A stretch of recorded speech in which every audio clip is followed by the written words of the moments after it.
Thank you very much. Thank you. Thank you. Thank you very much indeed. Thank you. Thank you. That was very nice of you.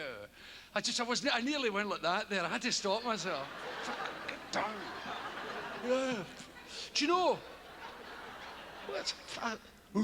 This, when that happens to you live and you're not an American, it's the best laxative known to man. It happened to me in the Bottom Line, a club in New York, and the audience went, hoo, hoo, hoo. I thought, shit, they're coming to get me.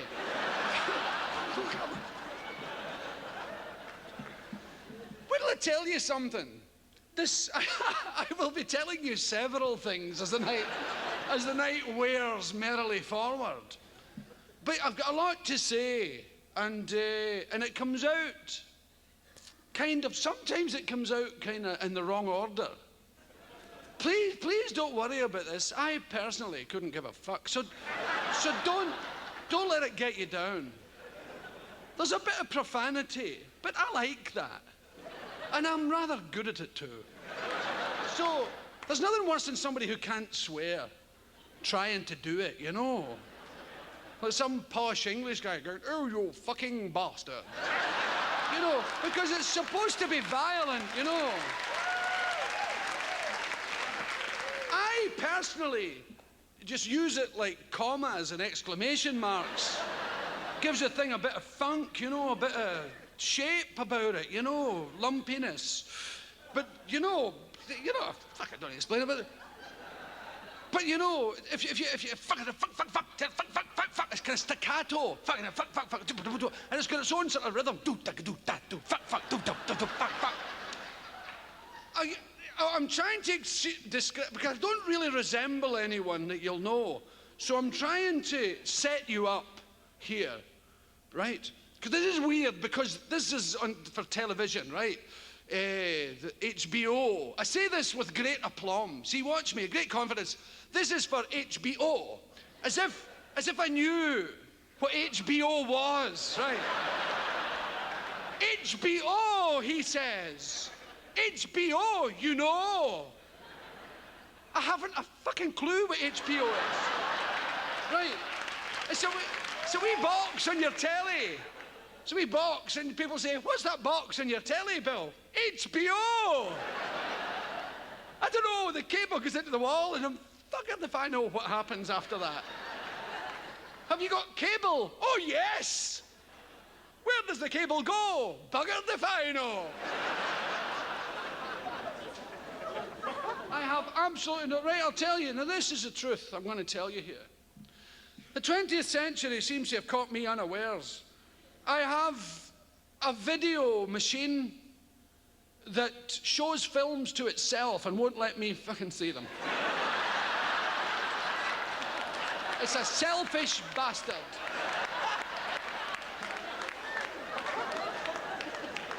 I've a good mind to throw it out, but I think it might have something up its fucking sleeve. I can't even set the time on the bastard. I've tried. And I can tape things. Not always the thing I wanted, I'm sure.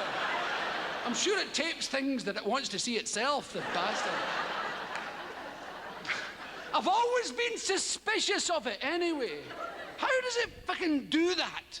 How does it know? How does it know which channel? At what time it goes? I mean, can you imagine your video at home saying, oh, well, time to switch on and tape the fucking program. I don't like the idea of it being in there on its own, going through the drawers and looking at stuff. No, call me a sentimental old fool. I don't fucking like it. I'm sure it has parties with other fucking VCRs. Watching fucking films that it won't let me, because you tape stuff, programs for the right, and you go home, you switch it on, and it's got it, you know, and it goes all business-like noises, and there's a thrill for me when it grabs the box, the thing, and takes it. I go, oh! The light's on, it's fucking working. My daughter, see, she knows about digital stuff. I've got Roman numerals on my freaking watch. She goes, oh, don't be silly. And it was right. I was like, bitch, right? And she goes to a boarding school, right? So she went away back to school. While she was there was a power cut. You call it a power outage, don't you?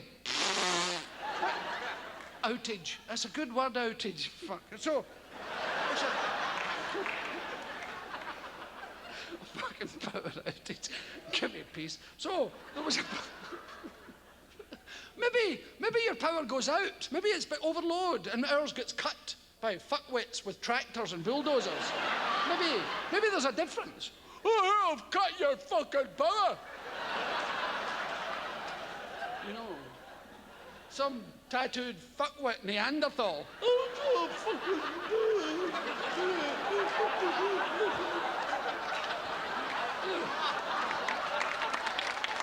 It's nice, you know, to be in America because it's the weirdest place on earth. And I must say it really appeals to me. It's the only place I've ever been in where there were so many people as fucking mad as me. There's a 24-hour drive-in taxidermist. You really need that, I feel. That's a must. Turning up with dead cats at 3 o'clock in the morning. It's bizarre. I mean, that's the town I want to live in. You know what I mean? And you buy the house and they say, it's on the fault line, you know. I'll buy it. Give me the fucking thing. We're right on the San Andreas. Fucking, that bang comes, we're right into the valley. Oh, how much is that? How many million did you say? Wrap it up. I'll fucking take it away just now. Isn't it extraordinary? My house, if there's a slightest rumble, buff, I'm in Ventura fucking Boulevard watching the telly. It's... I was in an earthquake before. I was here. I was watching telly and I had the weirdest feeling. It was like an elevator going down quickly. You know that? You know that, like your liver has just passed your Adam's apple?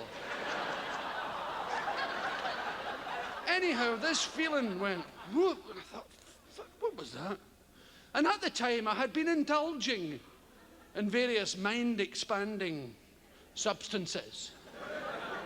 It's the stuff called McEwen's Export. It's a Scottish beer.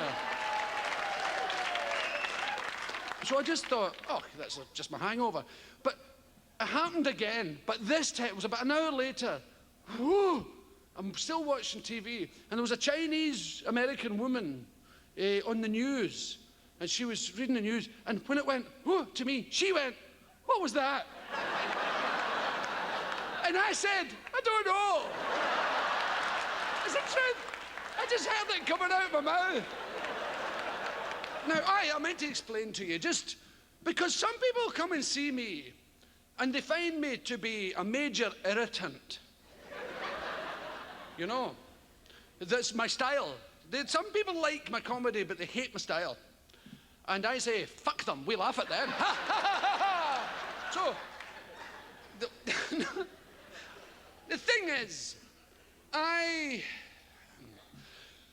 have a lot of ideas sometimes, and sometimes none.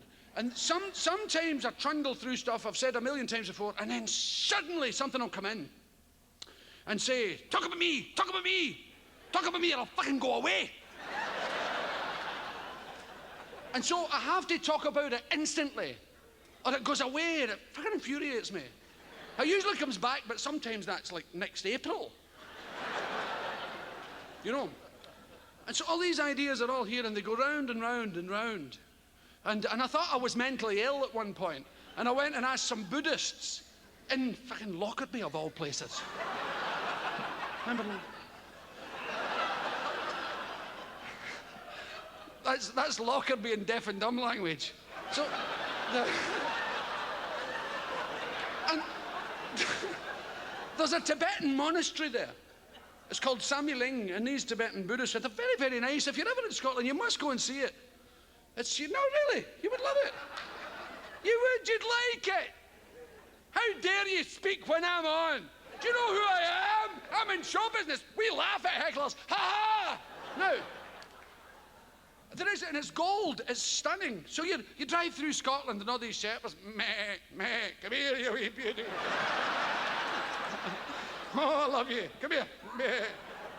Don't run away so hasty, you wee beauty. Right. Oh, I've got nothing against that. I'm an open-minded person. In Scotland, they would have you believe we invented that sheep stuff. And it's probably true, I would imagine. Probably true. Yeah. In Scotland, they say, if you're going to shag a sheep, take it to the edge of a mountain so as it pushes back better. So oh, yes. Oh, yes. Didn't you know that? Meh, meh. Oh, I love you when you talk dirty, you wee beauty. You come round the corner. Gold. It's gold. You must go. I went there and I asked them about this stuff going round my head, and they said, enjoy it. Sit back and enjoy it. Watch it like a train going past. So that's what I now do. I watch my freaking brain going past. And now I know I'm mentally ill. And I'm much better for it. So this stuff goes round. And to explain it to you, it's choosing what to talk about. Like it comes by like that. And the merry-go-round in a park is the best way to describe it. You know those merry-go-rounds that you push?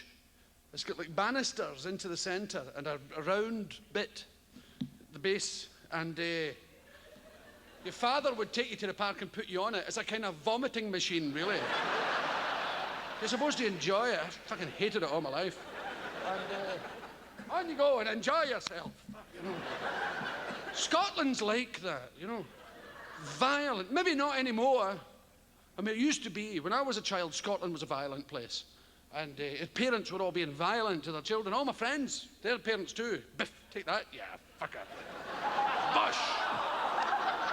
That was the done thing. It was like fucking folk dancing in Scotland. Step to your father, whackety whack. Oh. Hey, hey, hey.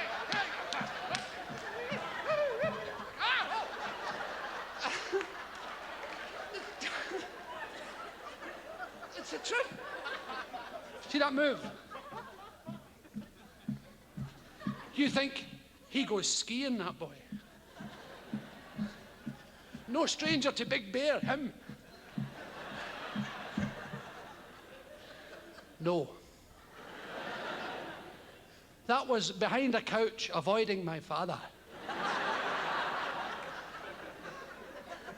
Whenever I'd done something, which was most days, my aunt would say, get into that room and wait till your father comes home. And he would come home. Where's the bastard? He's in there. And he'd come into the room. Come here. And usually I just went over. And he would beat the shit out of me, and that would be that. But I remember one night, I don't know what happened inside my brain, but I heard my mouth going, no.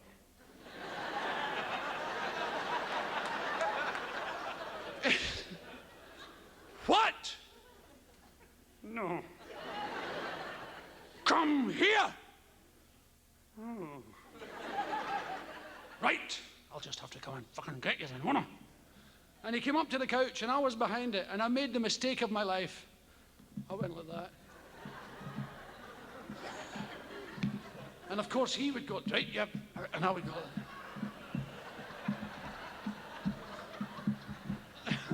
2 minutes, he was fucked. He was on his knees.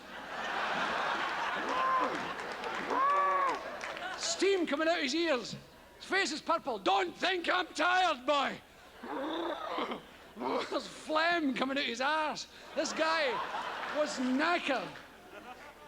He just couldn't take it anymore. He went, right, you bastard!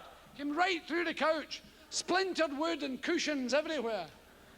grabbed my wrist, held me up, the way the angler holds the fish up for the photograph. And I was bent like that, trying to get my arse as far away from his hand as I could. And he would swing at me. There's a thing they do in Scotland, they hit you in the rhythm of the argument. Don't you ever let me see you doing that again. Isn't the world a weird, isn't America weird? I was out on my thing. Somebody told me today what it's called. I was calling it a veranda for a while. And then I took to calling it a platform. Somebody informed me today that it's called something else. A perch or some fucking thing. A deck! A deck. I was... fucking perch. But I was reading, what's it called again? You'll never have lunch in this town again. Somebody gave me it and said, there's the lowdown in Hollywood. Oh, yeah. So I read it, and I got the lowdown, but I don't know anybody. So I've got the filthy lowdown on people I don't know. So I got myself a Scottish tan while I was doing it.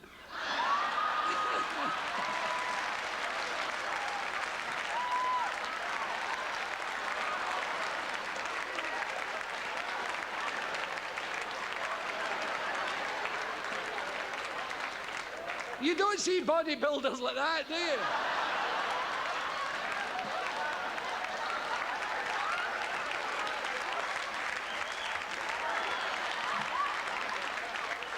It's America's first head and arm transplant.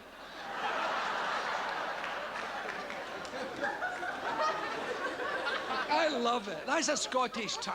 That's the way we all come back from holidays. And you're on your fourth fucking nose. Hello, See, what you must understand about Scottish people, well, you don't must understand, but I'm going to tell you anyway, is that we're not white. We're not. I hear people on television saying, well, we as black people resent the fact that you white people, well, I'm not a white person. I'm fucking pale blue.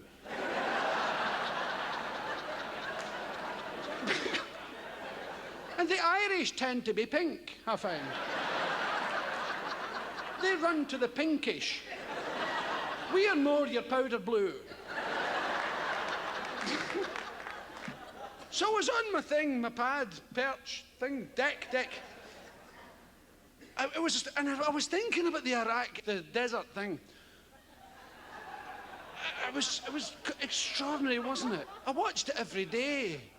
And 4 weeks I hadn't seen a fucking Band-Aid yet, you know. Those bombs flying in all directions, especially those ones where it said, now watch the bomb here. Here we go. Right, there it goes. It's going to go through the second window on the left. What? Whoosh! Fucking building. Powder. I thought, yeah, well done. Yeah? Smart bombs. There was two things come out of that war for me. Smart bombs and friendly fire.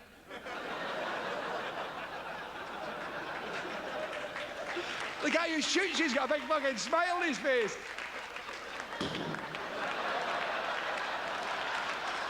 Friendly fire. Hey, Wooly, how's it going? Bang. Hey, nice to see you. Hey, look who it is. Bang, you fucker. Right. What's friendly fire? How dare they? Collateral damage. Friendly fire.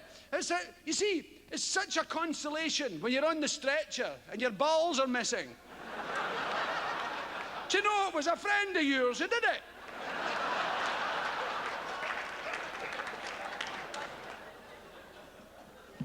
Smart bombs, I couldn't believe it. You know, it's like a nightmare. It's like a comedy scenario, you know. What a smart bomb goes in the second window left. It's like bombogram. You're watching television. Who is it? Bombogram. But now, how did I get to that now? Let me start properly. Yes, I was going to tell you about my father beating me up.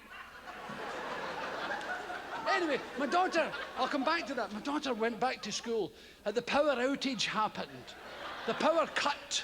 The guy with the tattoos and the fucking thing, boom, poof, house in darkness. The comeuppance was the power came back on, but the fucking time had gone from the VCR. It was once again a row of turquoise zeros flashing. And I couldn't fucking fix it. And she goes to boarding school. The bastards wouldn't let her come home to fix the fucking thing. Fucking snobs, I hate them. No, she can't come home. How dare you? Oh, bastard. And do you know the way I've got it to stop it? I've piled tapes in front of it. I went to the pictures a few weeks ago. I love going to the pictures here. Go to the movies, it's brilliant. You can park your car and all, and you get fucking ice cream with nuts on it. Oh, I've died and gone to heaven and all these great movies. I saw Awakenings with, you know, De Niro and Robin Williams, and I loved every second of it. And then I got my newspaper from England. I read The Independent, and occasionally it's sent to me. And there was a review of the film, which was very, very odd. I must tell you this. It said, while I enjoyed this film immensely, it would have been 10 times better had it stuck to the true story. And according to them, this man, this critic, who seemed terribly well informed, he said, as they all do, he said, the real story is they were given, now, for those of you who have never seen the film, these people are sort of in bed, vegetables, people, you know, comatose. Right. British conservatives, you know.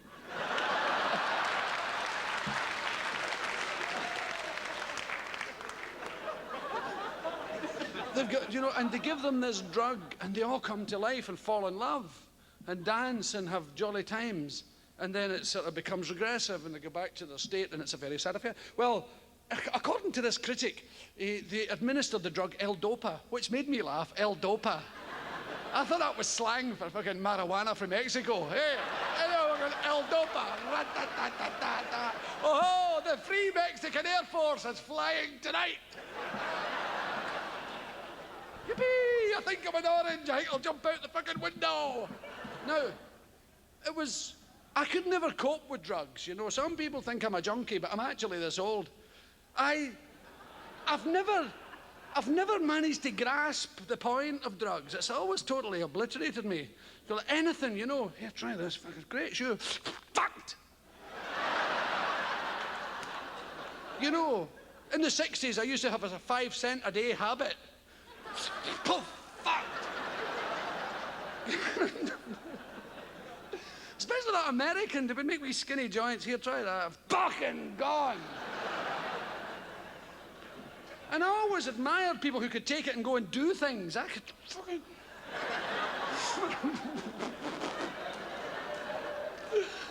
I remember being in bed with the most beautiful woman. She was an extraordinary person. God, I sometimes think about it. She fucked off and left me, of course. She said, I've got some great stuff. I thought, yes!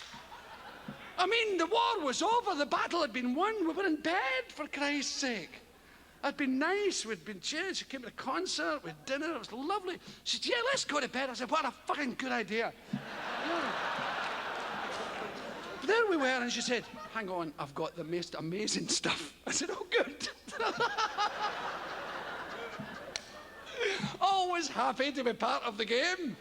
You know, I'd hair like this, the fucking beard. Right, let's go. She went, here. I was like one of them fucking Egyptian statues. I'm like, she said, you okay? I remember thinking, God, it would be lovely to touch her. Get over there, you fucker! She got up and went away. I was lying on, help me! Help me! That was me till the morning. It happened twice, another time in Dundee. She vomited on me. I was talking about awakenings. Robert De Niro. Williams. According to this critic, who seems to know more than most people, the true story was they administered the L-Dopa. That's where I lost the track, right? L-Dopa Grande. Apparently, they administered the drug in real life to the fellow. And he did wake up, but he masturbated his life away. He just went for it every fucking waking moment. Ooh, right. Which would have made a rather short movie, I think, you know. And now back to Robert De Niro. He'd never have taken the part. He'd never have done it. How you doing, Robert? Oh, fucking hell. And you know how he's one of them method guys. He goes and lives at first. He'd be a shadow of his former self in some fucking toilet in Central Park. What's he doing? Oh, he's rehearsing. Leave him alone. Right, so... See, masturbation. It's such an extraordinary thing. It's a wonderful thing. It was invented with the poor in mind, I think, masturbation. You know, you can always have a bit. Look, I've never known anyone who was prepared to tell the truth about masturbation. Do you? No, fuck it. Me? Fuck off. Never. No. What? How dare you? I haven't done it since I was 4. If indeed I did it then, which I very much doubt, I wouldn't even touch it when I'm having a piss. I use one of them things they use in cake shops. Go like that.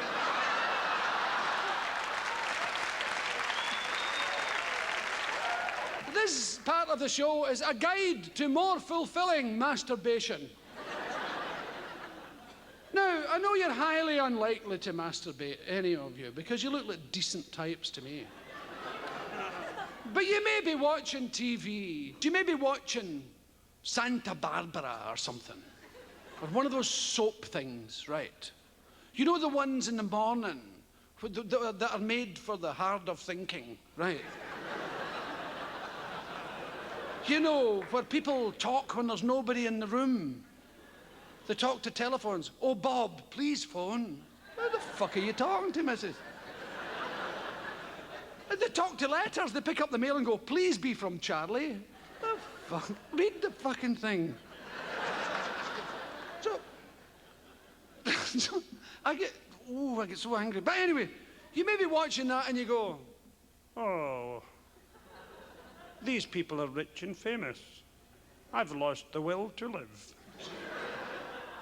I think I'll go and jump off a fucking bridge somewhere. I'll jump in front of some traffic. That's what I'll do. On the other hand, I could have a quick wank. That would cheer me up no end. Because that's the way it comes into, because the devil finds work for idle hands. See, I see this as missionary work, you see?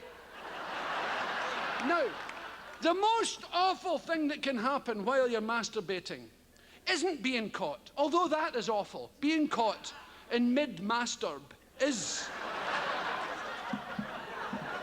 Now, it's extremely difficult to find a good excuse for what you're doing. Tonight, I am going to give you that excuse.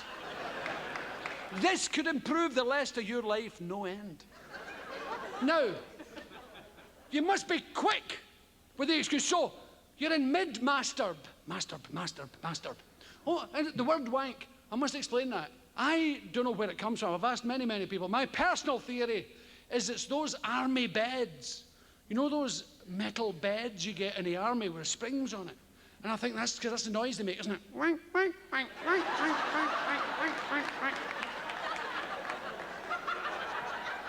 I have travelled the highways and byways of this planet. I have never met a bed that goes, masturbate, masturbate, masturbate.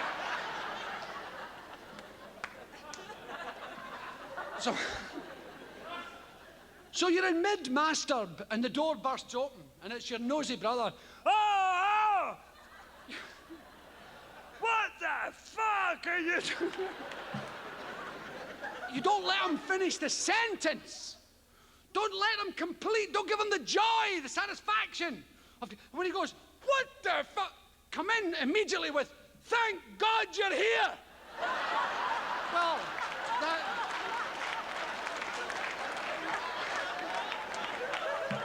Well, that deeply upsets them, right? Thank God I'm...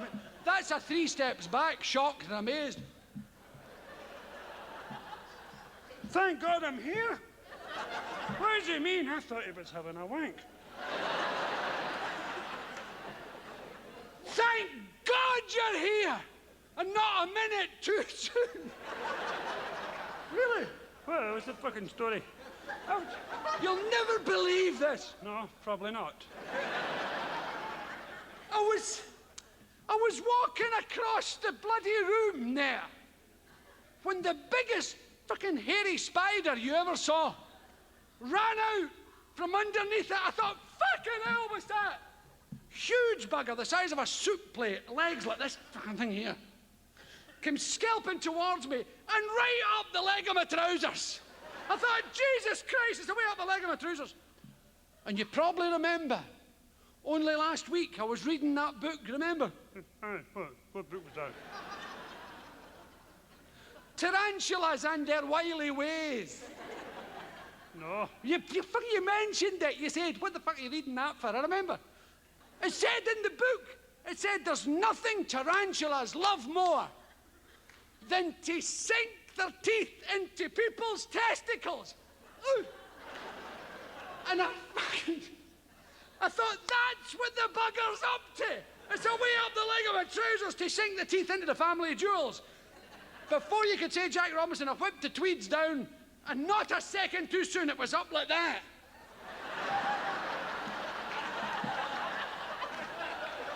The bastard fucking people like that. Just as you walked in the door, and I was going, get the fuck out of there, you...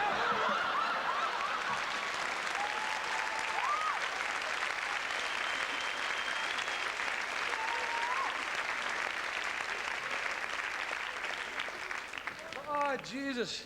So where was it today? There was the condom thing on. Because everybody's gone condom crazy. And it's... See, when I was growing up, condoms were kind of dirty things that dirty people used. If I find one of them on you, my boy, you'll just leave this house. If ever one of them falls out your pocket. I had these fucking spring-loaded pockets in my house. My mother kept finding things that fell out my fucking pocket. Things that were sewn in. Pop out when she was walking past. If I ever find anything that's fallen out of your pocket, anything dirty things, you'll get it dirty. But they were regarded as rather slithery, horrible things that slithery, horrible people used. And there was, and you either brought them in the barbers from kind of smelly barbers, something for the weekend. That was the line from the barber, something for the weekend, sir. Because British people only screw on a Saturday.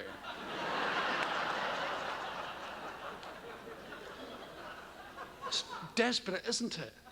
The British were regarded as pretty bad lovers. I don't think it's particularly true. But in literature, it's odd, you know, and in movies, what was it, brief encounters. But they never get down to it. They never go, yes! You're just dying for him to go, oh, come here, get the knickers off and let's fucking die here! Let's do it in front of the fucking train! Let's die! Let's die doing it! Fuck it! But no, they say, thank you, darling. It's been a wonderful, wonderful time, and I love you, I love you, I love you. Fucking give her one! Ah! Right. See, dogs know how to do it. Dogs don't take prisoners. They fucking know that they're fucking wiser than us. You never see a dog going up to another dog and saying, "What's your sign?" They don't fuck about. Come here. Right. Female dog. Tick, tick, tick, tick, tick. The day arrives. Male dog. Woof. Female dog, thanks very much. Anywhere, crossroads, traffic, beep, beep, fuck off. And they like it. You know, you never get dogs writing into magazines, "I have trouble achieving orgasm." "I have trouble getting an erection." Wham! Wow!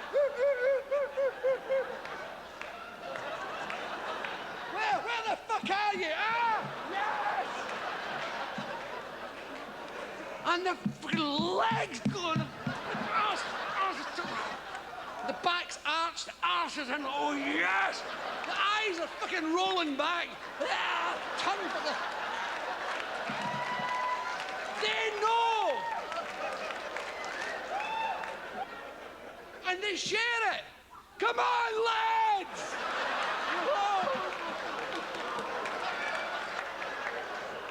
It's a big, fucking looks like a big hairy igloo. There's about 50 of them fucking their brains out. That's my ear! That's my fucking... I don't give a fuck. The bitch left 20 minutes ago. They don't give a shit.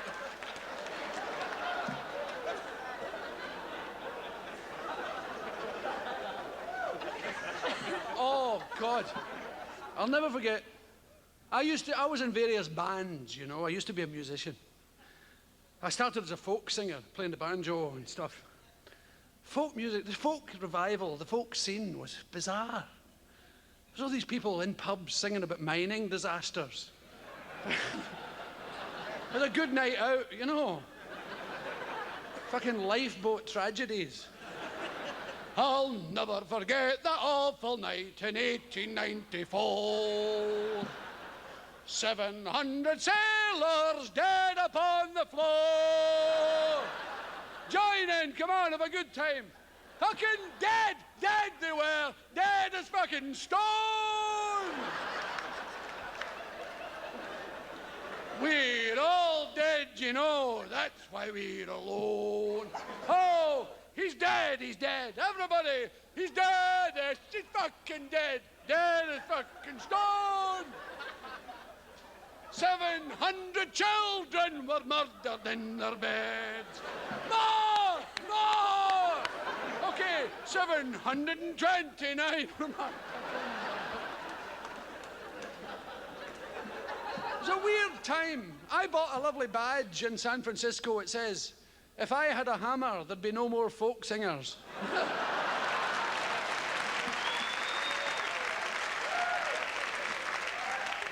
I was in the luxurious position of being a teenager when rock and roll was invented.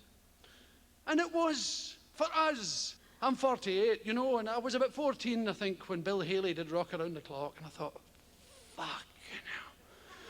And Buddy Holly, oh, yeah, it was like getting out of jail. Yes, that's for me! Yes, I'm alive! And your parents didn't understand it. What's that fucking noise? Turn that fucking din down. It's mine! It's fucking mine! And you're all bastards! And the whole world changed. And it was brilliant. I walked bop a loom up, a lot bam boom. I fucking understood that. I thought, Tutti frutti, oh, fuck. Because previous, it was a nightmare. They would bring records home. I'm a pink toothbrush, you're a blue toothbrush. Have we met somewhere before? Well, I'm a blue toothbrush, and to be true, toothbrush, I think we met by the bathroom door. It was like being in a fucking mental hospital. Oh, she wears red feathers and a hooly skirt. That was before. Dun, dun, dun, dun, dun. What the fuck, that? Oh, Jesus. But then, in rock and roll, there's weird as well. I've never understood a whiter shade of pale. People say, Oh, it's a fucking classic. I think it's a pile of pretentious shit myself.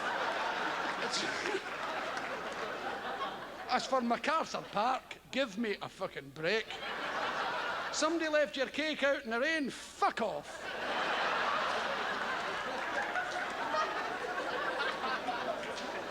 I don't like beaches. I've never liked the beach. Hated it all my fucking life. There's something, I think it was being Scottish that did it. We have beaches, but they're extraordinarily uncomfortable places. Because I remember Aberdeen, northeast of Scotland, the North Sea laps up on the shores of Aberdeen. It's actually the Arctic Ocean. It goes through a little name change as it comes down. Past Iceland, it veers right and becomes the Atlantic left, and it's the fucking North Sea. Doesn't kid me any. 100 miles out to sea, there are oil rigs drilling for oil. And there's guys, announcements being made. Wear a survival suit at all times. You must wear a survival suit. You wouldn't last more than 2 minutes in that water. 100 miles away, there's mothers taking their children's clothes off. Get in there. In you go.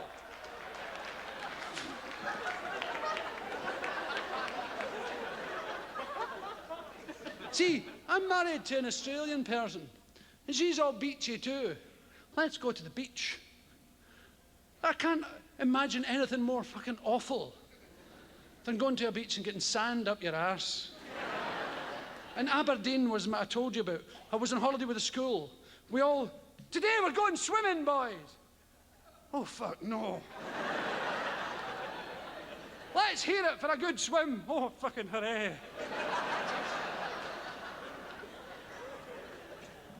And off we went to the beach with this Mr. Hegarty, a known pervert of this parish, watching the boys. Oh, fucking, if I was your age. And we all had those terrible, now, there was none of your Speedo, swimming lycra jobs. You know, one of these costumes, second skin, fucking zipping through the water nonsense. Big woolly fuckers up to here. With a belt on them and a pocket for some fucking inexplicable purpose. And a white belt, you know. And they were like knitted cotton. They were big lumpy fit things, big dark blue jobs. And run down, you go in the water, they would grow.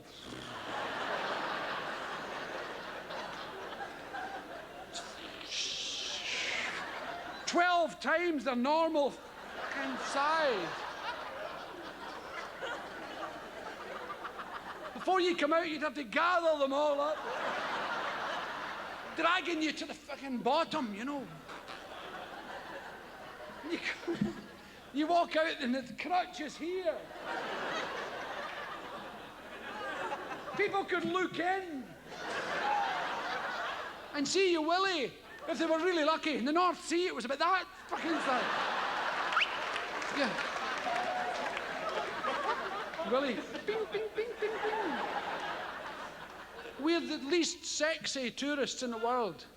Scottish, a wee fucking thing like this. And then you're older, you go abroad to the Caribbean, Mediterranean, you see these guys walking around. Fucking thing like that. Got a baby's arm hanging out of a fucking pram.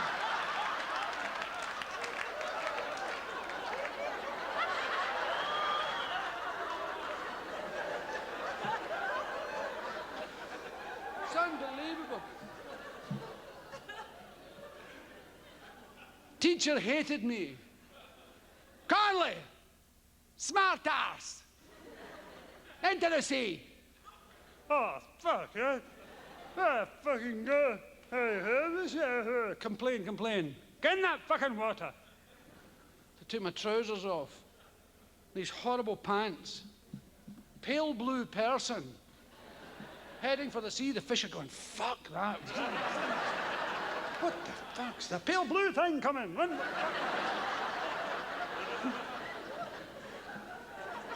Pale blue thing with the tiniest willy you've ever seen in your fucking life. They must have weird sexual organs, probably in that fucking pocket thing. And the friends, your so-called school friends, are going, oh, go on, Bill, on you go. Thanks very much. I will never forget it as long as I live. My feet went in the water. I heard in my body, I heard this noise. Do you know, have you ever had a real fright, you know, like, I mean, a serious fright, like maybe in the jungle or something, where a big hairy thing is going, roar, and it's happened to me. And you hear, or if you're in a war situation and somebody shoots at you, and you hear your body going, oh! No, it's not like, fucking hell, help! It's not like that at all. You know, like the movies, it's not like that. It's a weird noise from deep, deep in your psyche. Something that's printed in your DNA from fucking centuries ago. It's, oh! Something when you lived up a fucking tree. Oh! It's the weirdest noise you'll ever hear. I'll tell you what. Have you ever heard a boiled potato being shoved up a donkey's ass?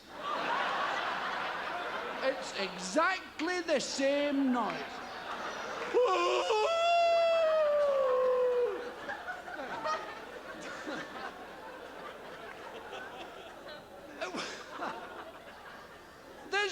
The coldness of this water was beyond pain into some other realm of fucking torture. And I look back, and all those bastards are going, go further in! Go on, you big fucking Nancy boy! I went further in, up to my knees, lost the will to live, couldn't move another muscle. And I looked back, and they were all laughing and pointing. I thought, what are they fucking pointing at? Billy, look! Oh no! There was a speedboat. This bastard on a speedboat. Shh! Across there, and a wave came. This other noise appeared from here somewhere.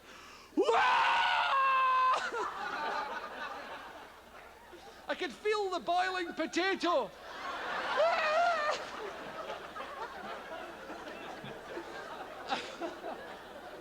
I could see this wave inexorably slipping towards me. I look back there and go,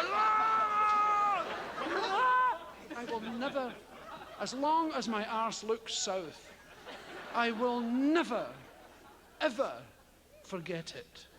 That wave coming up the inside of my thighs and kissing the bottom of my scrotum.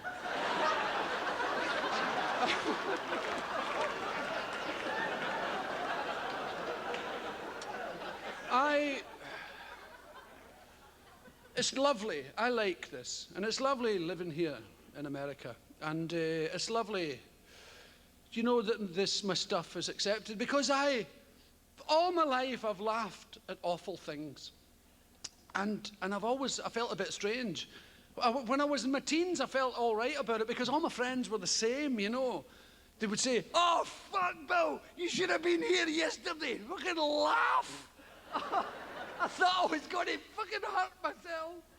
We were out in Willie's car. He got a puncture. We got the jack out like that. The fucking thing broke. It fell in his hand.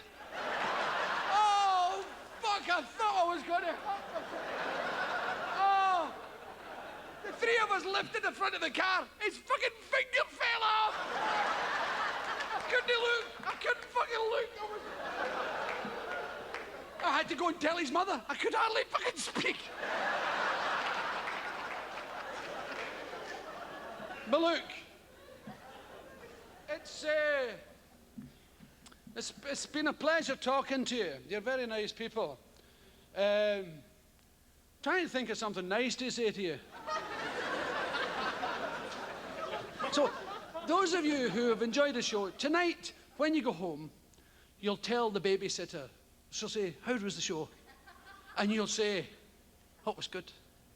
I laughed. I fucking laughed. Or you'll be at work tomorrow. I'll say, did we out last night? I went to see that Billy Connolly. I fucking laughed. My face was sore. I tell you, I was sitting there and I thought my cheeks feel very sore. What had happened? My teeth had got dry and my lip had stuck up. And, but those fucking wedding pictures. And was he good? Oh, fucking laugh. What did he say? I've no fucking idea.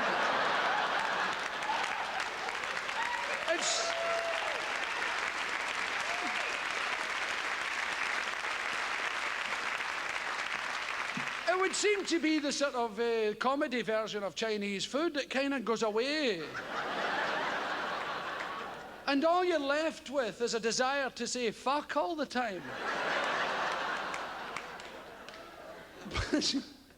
Which can get you in terrible trouble. And you'll try and control yourself, but you'll find, you know, a taxi, oh, fuck you! Oh, God, but if it's any consolation, it does go away. Just relax. You're basically very good people. And it does eventually disappear. Thanks for your company. I've enjoyed you immensely. Good night.